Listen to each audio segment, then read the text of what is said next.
Hey there, I'm Sophia, a 35-year-old single mom just trying to make sense of this crazy world. It's just me, my amazing 12-year-old daughter, Emily, and our little home in the suburbs. It might not be fancy, but it's ours. I work as a nurse, putting in long, grueling shifts to keep a roof over our heads and food on the table. Emily is a special kid, sharp as a tack and bursting with creativity. She's got this wild curly hair that could give Rapunzel a run for her money, and she loves expressing herself through it.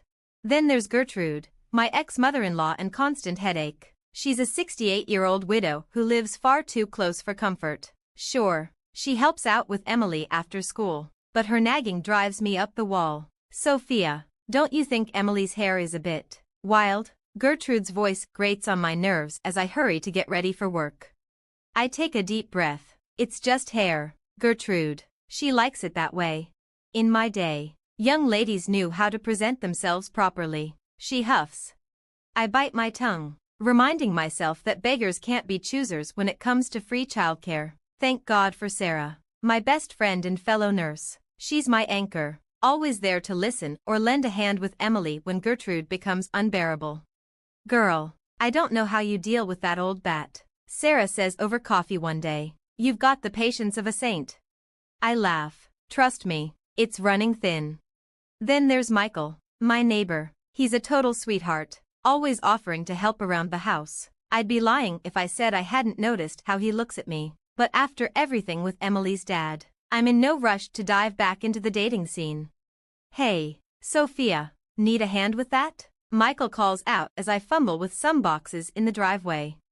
Thanks, Michael, you're a lifesaver, I say, trying not to notice how his shirt clings to his arms as he lifts the box. Life isn't perfect, but with good neighbors and the occasional handsome handyman, it's not all bad. The real drama in my life is the constant tug-of-war with Gertrude over how to raise Emily. Emily, sit up straight, a lady doesn't slouch, Gertrude scolded during dinner one night. I saw Emily's shoulders slump even more. Mom, do I have to listen to her? Emily asked, her eyes pleading with me. Just try your best, sweetie, I said, shooting Gertrude a sharp look. We all have different ideas about what's important, I added. Different ideas indeed, Gertrude muttered under her breath. If you just listened to me, Sophia, that child wouldn't be running wild.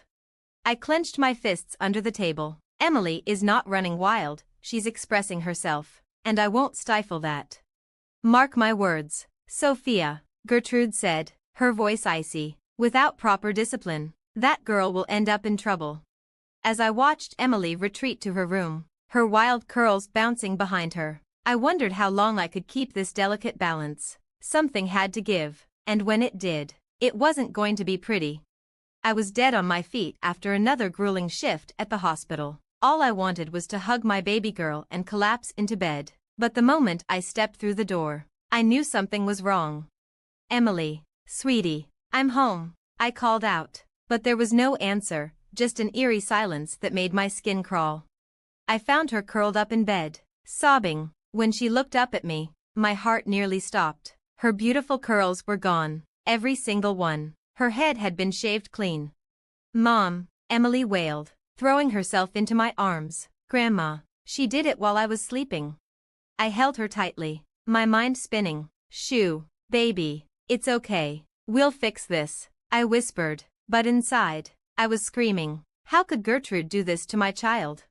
Fury surging through me, I stormed into the living room where Gertrude sat, calm as ever. What the hell did you do? I shouted. She didn't even flinch. I did what needed to be done. That child was becoming far too vain and disobedient. Vain? Disobedient? She's a 12-year-old girl, I snapped. Precisely, Gertrude replied coolly. It's high time she learned some discipline. This isn't your day, Gertrude, I cut her off, shaking with rage. This is assault, I'm calling the police. Gertrude scoffed. Don't be dramatic. Sophia, I've put up with your lenient parenting long enough. Someone had to step in before Emily turned into a delinquent like her father. That's when I lost it. Get out of my house, now. Gladly, Gertrude sneered, gathering her things. Mark my words, you'll regret not heeding my advice. That girl needs a firm hand. as the door slammed behind her. The full weight of what had just happened hit me like a ton of bricks. I sank to the floor, tears streaming down my face. Then suddenly, there was a knock at the door. It was Michael at the door, his face full of concern. "Sophia, is everything okay?" I heard shouting. One look at me, and he knew it wasn't. "What happened?" he asked, his voice soft but urgent. I couldn't find the words. My throat tightened, and all I could do was point toward Emily's room. Michael walked in, and when he saw her, his eyes widened in shock. "Oh my God, who did this?" "Gertrude," I managed to choke out, my voice trembling with fury. His expression hardened. "That's it. I'm calling the police." "No," Emily cried, her voice breaking. "I don't want anyone to see me like this." She looked so small, so vulnerable. I pulled her into my arms, trying to soothe her. "It's okay, baby. We won't do anything you're not comfortable with," I whispered, my heart aching. Michael knelt beside us, his tone gentle. "Is there anything I can do?" Before I could answer, my phone buzzed. It was Sarah. "Sophia, what's going on? I got your missed call, and you sounded upset in the voicemail." Through my sobs, I tried to explain. "Gertrude, she shaved Emily's head." "That evil witch," Sarah exclaimed. "I'm coming over right now." In no time, Sarah burst through the door, her arms loaded with bags. "Okay, I've got hats, scarves, and some cute pixie-cut photos for inspiration. We're going to get through this," she declared, her voice filled with determination. Emily managed a weak smile as Sarah worked her magic, trying to salvage what was left of her hair, while Sarah busied herself with Emily. I sat down with Michael and told him the whole sordid history with Gertrude, the years of tension, the endless battles, and how I had let her get too close. "I can't believe I ever let that woman near Emily," I said, the guilt clawing at me. Michael squeezed my hand, his voice steady. "This isn't your fault, Sophia. You were just trying to do right by your daughter. You were doing your best." His words were comforting, but deep down, I knew this was far from over. Sarah chimed in, her voice firm. "The only person to blame here is that old bat, Gertrude." I nodded, but the guilt gnawed at me. How could I have been so blind? As the night wore on, Emily finally drifted into an exhausted sleep. Sarah and Michael insisted on staying, setting up camp in the living room. Lying in bed, staring at the ceiling, I made a silent vow. Gertrude would pay for what she had done, one way or another. My baby girl deserved nothing less. The next few days were a blur of tears, anger, and sleepless nights. Emily refused to leave her room, let alone go to school. I called in sick, knowing she needed me more than anything. "Sweetie, you can't hide forever," I said gently, sitting on the edge of her bed. "I look like a freak." "Mom," Emily sobbed, "everyone's going to laugh at me." My heart shattered all over again. "No, baby, you're beautiful, inside and out. We'll get through this together." Our first stop was the police station, but it was a massive disappointment. "I'm sorry, ma'am, but since there was no physical harm, this is a civil matter," the officer said, barely looking up from his desk. "No physical harm?" I exploded, gesturing toward Emily. "Look at my daughter." But rules were rules, apparently. So, our next stop was a lawyer. "We can definitely pursue charges for emotional abuse," the lawyer explained, "and sue for damages. But it won't be easy." I didn't care. I was out for blood. Sarah was a rock through it all, helping me document everything, photos, timelines, you name it. She kept me focused. "We're going to nail that old witch to the wall," Sarah declared as we worked late into the night, and I was determined to make sure she was right. Meanwhile, Michael was working his own magic. "I've got a buddy who specializes in family law," he told me. "Top-notch guy. He's willing to take your case pro bono." I could have kissed him right then and there, but there was no time for that. Things were about to get even messier. It started with whispers at the grocery store, sidelong glances from neighbors, then came the calls from distant relatives. "Sophia, is it true you've been neglecting Emily?" my cousin asked, concern dripping from her voice. That's when it hit me. Gertrude was on the offensive. "She's telling everyone I'm an unfit mother," I raged to Sarah and Michael. "That witch is trying to turn the whole world against me." But Gertrude had underestimated me. I started digging, calling up old babysitters, family friends, anyone who'd ever interacted with her and Emily. The stories I uncovered made my blood run cold. Grandma said if I told you, she'd send me away to boarding school, Emily confessed one night, tears streaming down her face. She used to lock me in the closet when I misbehaved.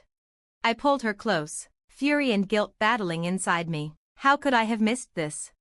It's not your fault, sweetie, I assured her, holding back my own tears. But I promise you, Grandma will never hurt you again. With Sarah and Michael's help, we devised a plan. Hidden cameras went up around the house. We coached Emily on how to safely gather evidence if Gertrude tried to contact her. Remember, kiddo, Michael said, showing Emily how to use the voice recorder on her phone. If Grandma calls or comes over, hit this button right away. Emily nodded solemnly. I won't let you down, Mom. You can never let me down, baby, I said, hugging her tightly. We're in this together. As we finalized our preparations, a grim determination settled over me. Gertrude thought she could bully and manipulate her way to victory, but she had no idea what was coming. This mama bear was ready to fight, and I wasn't about to lose. All right, team, I said, looking at Sarah and Michael, let's take this witch down. The trap was set. Now all we had to do was wait for Gertrude to make her move, and when she did, we'd be ready. The day of the trial finally arrived, and my stomach churned with nerves. Emily squeezed my hand as we walked into the courtroom. You got this, Mom, she whispered. Our lawyer presented the mountain of evidence we had collected. The hidden camera footage was damning, showing Gertrude barging into our home, screaming threats at Emily. You ungrateful little brat. Her voice echoed in the courtroom. I'll teach you to disobey me. I saw the judge's face darken, but that was just the beginning. One by one, witnesses took the stand, former babysitters, family friends, even Emily's old piano teacher. Each one shared chilling stories of Gertrude's cruelty. Piece by piece, the case against her grew stronger, and I could see her smug confidence slowly crumbling.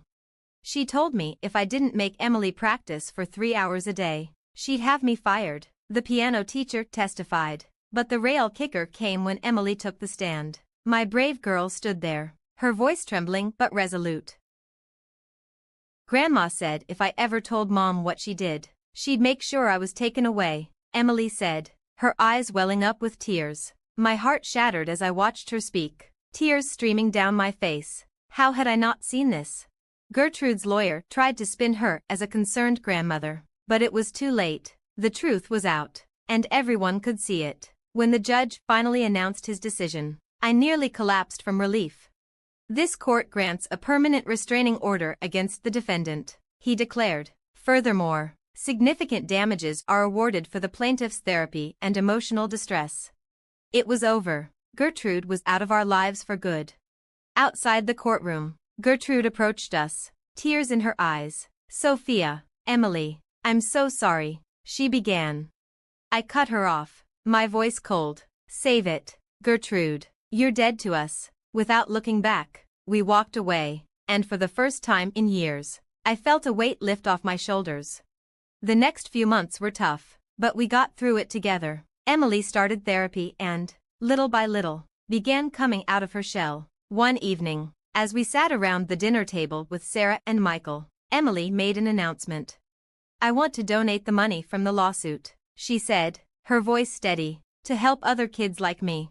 I couldn't have been prouder of her. As for me and Michael, well, let's just say he became a permanent fixture in our lives. His steady support through everything meant the world to us. But the real turning point came about 6 months after the trial. I think the question of whether some betrayals are unforgivable is deeply personal and complex. It really depends on the context of the betrayal, the nature of the relationship, and individual values and experiences. In cases where trust has been profoundly violated, like with Gertrude's actions, forgiveness can be incredibly difficult. Some people might find it hard to move past such deep hurts, and in those cases, the focus might shift to healing and moving forward rather than reconciliation. On the other hand, forgiveness can be a powerful tool for personal peace and growth. It doesn't always mean forgetting or reconciling, but it can be about releasing the hold that anger or resentment has on you. Sometimes, Forgiveness can even pave the way for personal transformation and a healthier future, even if it doesn't include the person who caused the harm. Ultimately, whether or not to forgive and how to handle betrayal is a personal decision. It's important to do what feels right for your own well-being and growth. Do you think there are certain boundaries that should never be crossed? Or do you see forgiveness as a way to heal even the deepest wounds?